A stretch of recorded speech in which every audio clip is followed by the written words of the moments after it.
Салам достор, назарыңыздар Аралаш медиа. Бүгін сіздерге механик деп аталған тасманын екінші бөлігін қысқаша баяндап бермекчибиз. Сиз шашпай отырып мага жакты белгисин басып, видеону аягына чейин көрүүгө даяр болуп калган болсоңуз, биз баштадык.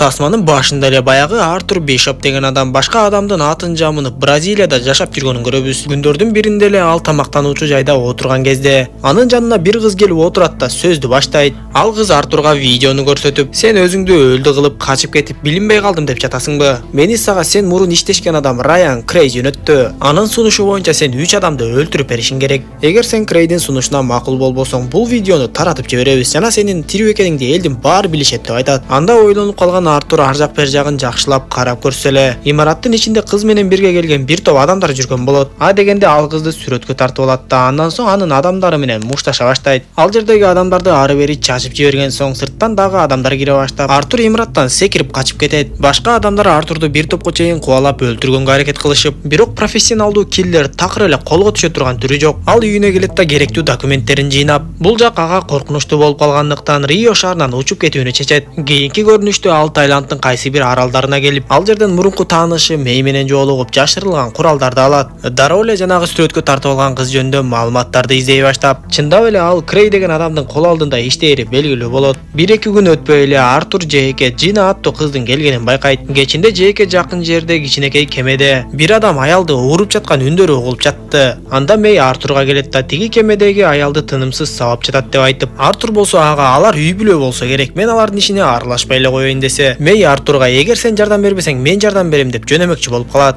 Айласыздан Артур макул болуп, жанагы кемеге жетип барып, көрсө ал жактагы адам баягы Жина деген кызды ууруп жатыптыр. Артур ал адамды токтотмокчу болуп мушташып, бирок күтүлбөгөн жерден эле кокустук болуп кетип, ал адам өлүп калат. Дээрлик эсин жоготкон Жинаны Артур Мэйге жеткирип берип, андан соң жанагы кемени жок кылсалайын деп ичин текшерип жүрсө эле, бир телефондон өзүнүн сүрөтүн көрүп калып таң калып калат. Дароо эле өлгөн адамды кеме менен кошуп өрттөп жиберди. Жейке чыгып келген Артур эсин жыйган Жинанын жанына келип, "Сенин телефонуңда менин сүрөтүм бар экен, сен кимсиң жана ким жөнөтү" деп сурай баштаса, Жина дароо эле Артурга каршылык көргөзгөнгө аракет кылат. Бирок албетте колунан эч нерсе келбей, акыры баардыгын айтып берип, "Ооба мен Крей деген адамдан келгенмин, бирок мен анын кол алдында иштебейм. Алар болгону сени тузакка түшүрүү үчүн мени колдонмокчу болушту деп, мени кыйнап, мажбурлап алып келишти" деп түшүндүрүп берет. Бирок Артур ага ишенбей, ал жөнүндө маалыматтарды издештирип такташтырып көрсө, чындап эле анын Крейге тиешеси жок, таптакыр башка жумуштарда иштеп жүргөнүн билет. Анан да эгер Жина бул жумушка макул болбой кое турган болсо, Крей анын үй бүлөсүн өлтүрөм деп коркутуптур. Көп өтпөй Артур дүрбүсүн салып, жээк жактагы кемеден дагы шектүү адамдарды байкайт. Крейдин адамдары дагы Артурду кечке акмалашып, Артур менен Жина болсо ички дүйнөсүндөгү армандарын бири-бирине айтышып, жакындашып кетишти окшойт. Артур ата-энесинин кичинесинде эле ажырап калганын айтып, аны дагы бир киллер уурдап кетип, багып чоңойтуп,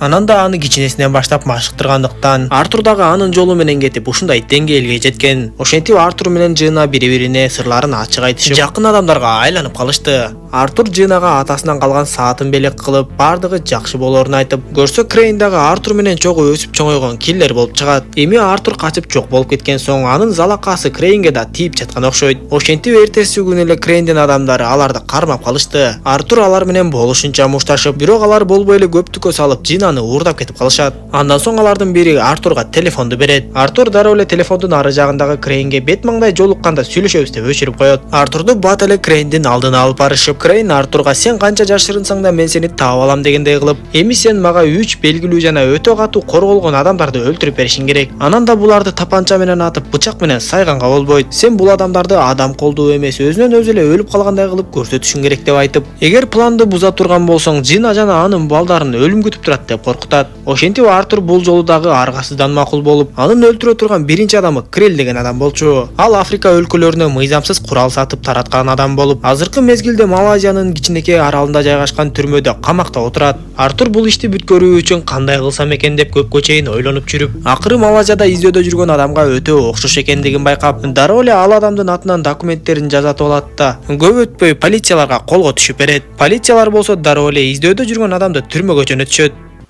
Артур бүт бардыгын ийне жибине чейин пландап койгондуктан түрмөгө кирип жатканда чылымы менен сагыздарын алып кирип жатып, өзүнө керектүү заттарды эч кимге билдирбестен кылдаттык менен алып кирип кетүүгө мүмкүн болот. Түрмөгө кирери менен эле түрмөнү башкарган Крелдин айланасында кайсы адамдар коштоп жүргөнүн билип, дагы башка маалыматтарды сураштырып биле баштайт. Көрсө түрмөдөгүлөрдү башкарган Крелди көпчүлүк эле адамдар өлтүргүсү келет экен. Көп өтпөй эле Крелге бир адам билдирбестен жакындап келип аны өлтүрөйүн деп калганда, Артур ал адамды бычагы менен сайып Крелди куткарып калат. Анткени Крелдин саясаты боюнча Крел киши колдуу болуп өлгөндүгү билинбеши керек эле. Крел дароо эле Артурдун жөндөмүн көрүп, аны сактап калгандыгы үчүн ыраазычылыгын айтып, Крел Артурду дагы өз адамдарынын катарына кошуп алмакчы болду Айтор. Аны өз бөлмөсүнө алып кирип сүйлөшө баштайт. Крел Артурга: "Мен бул түрмөнү башкарам. Эгер түрмөдөн чыксам, бүтүндөй Африканы башкарам. Мен сыртка чыкканда сага окшогон адамдар керек болот" деп айтып жатса, Артур анын көп сөзүн уккусу келбей, ишти эртертеден бүтүрүүнү чечип, ал Крелге "Менин өз жумушум бар" деп айтат да дароо эле аны муунта баштайт. Ишти бүтүргөндөн кийин ал ууланып өлгөндөй кылып, оозуна ууну куюп салат. Артур анын жан жөөкөрлөрүнө Крел өз кудайына сыйынып жатат деп айтып коюп кетип калат. Крелдин өлүп калгандыгы билинип калган учурда Артур ала келген заттарын колдонуп, жарылуучу затты жасап, дубалды жардырып, акулаларды үркүтүүчү суюктукту денесине шыбап алат да сууга секирет. Ал эми Крейн болсо, эгер Артур ишти ийгиликтүү жасап, качып чыгып кете ала турган болсо деп, аралдын жээгине чукул кемени жөнөтүп койгон эле. Крейн Артурдун ишти аткарганын көрүп, аны Джина менен сүйлөштүрүп, дароо эле өлтүрө турган экинчи адам жөнүндө маалыматты берет. Экинчи адамдын аты Эдриан болуп, ал Австралиянын Сидней шаарында жашачу. Ал атактуу бизнесмен болуп, бирок кылмыштуу иштерге да өтө аралашып алган. Ошондуктан ар дайым көп жан сакчылары менен жүрүп, өтө бийик имараттын эң чокусунда жашачу. Анан да анын үйүндө элдин баары суктанган бассейн бар болчу. Бардыгын изилдеп чыккан Артур эми ошол Эдриандын пентхаусунан бир канча кабат төмөн жактагы патерди ижарага алып, канчалык катуу айнек болбосун, аны жарып сала турган химиялык затты колдонмокчу болот. Ошентип Эдриандын бассейнге түшө турган маалы дагы болгондо, Артур терезесин ачып, атайын аспаптардын жардамы менен жогору көтөрүлүп жөнөйт. Бассейндин алдына жетип келет да аппараты менен тешип, ал жерге бир нерсени кагат да химиялык затты кое берет. Айнек ошол замат жарылып, Артур байлап койгон арканына асылып калып, Эдрианды эч нерсеге жетиштирбей эле суу төмөн жака тартып кетет. Ошентип Артур бул ишти дагы план боюнча аткарып, бассейн жарылып, Эдриан өзү эле кулап кетип өлгөндөй кылып көрсөтүп койду. Бул иштен кийин Крейн Артур Джинанын тирүү экенине ынаныш үчүн экөөнү видео байланыш менен сүйлөштүрөт. Ошол жерден Джинанын берген белгисине карап, Артур алардын кайда экенин билип алат. Дароо эле Джинаны камап жаткан кемени таап барып, алардын бир тобун жок кылып мушташып жатып, бирок акыры болбой эле кармалып калды. Анда Крейн Артурга ачууланып, "Үчүнчү адамды өлтүрүүгө сенде болгону 24 саат гана убактың бар. Эгер ошол убакыттын ичинде аткарып бүтпөсөң, Джинаны тирүү көрбөйсүң" деп коет. Үчүнчү адам Болгариядагы дагы бир курал саткыч Макс деген адам болчу. Бул кезде Макс Крел менен Эдриандын өлгөнүн угуп, өтө катуу коргоно баштап, атайын аскердик бункеринде жашап жаткан. Макс жөнүндө изилдеп баштаганда гана Крейн эмне үчүн бул адамдарды өлтүртүп жаткандыгын билип түшүнүп калат. Көрсө Крейн мыйзамсыз курал сатуу боюнча бардыгын өз колуна алганы жатыптыр. Артур Макстын өтө катуу корголгон аскердик бункерине оңойлук менен кире албастыгын түшүнүп, анын жан сакчыларынын бирин атып жарадар кылып салат.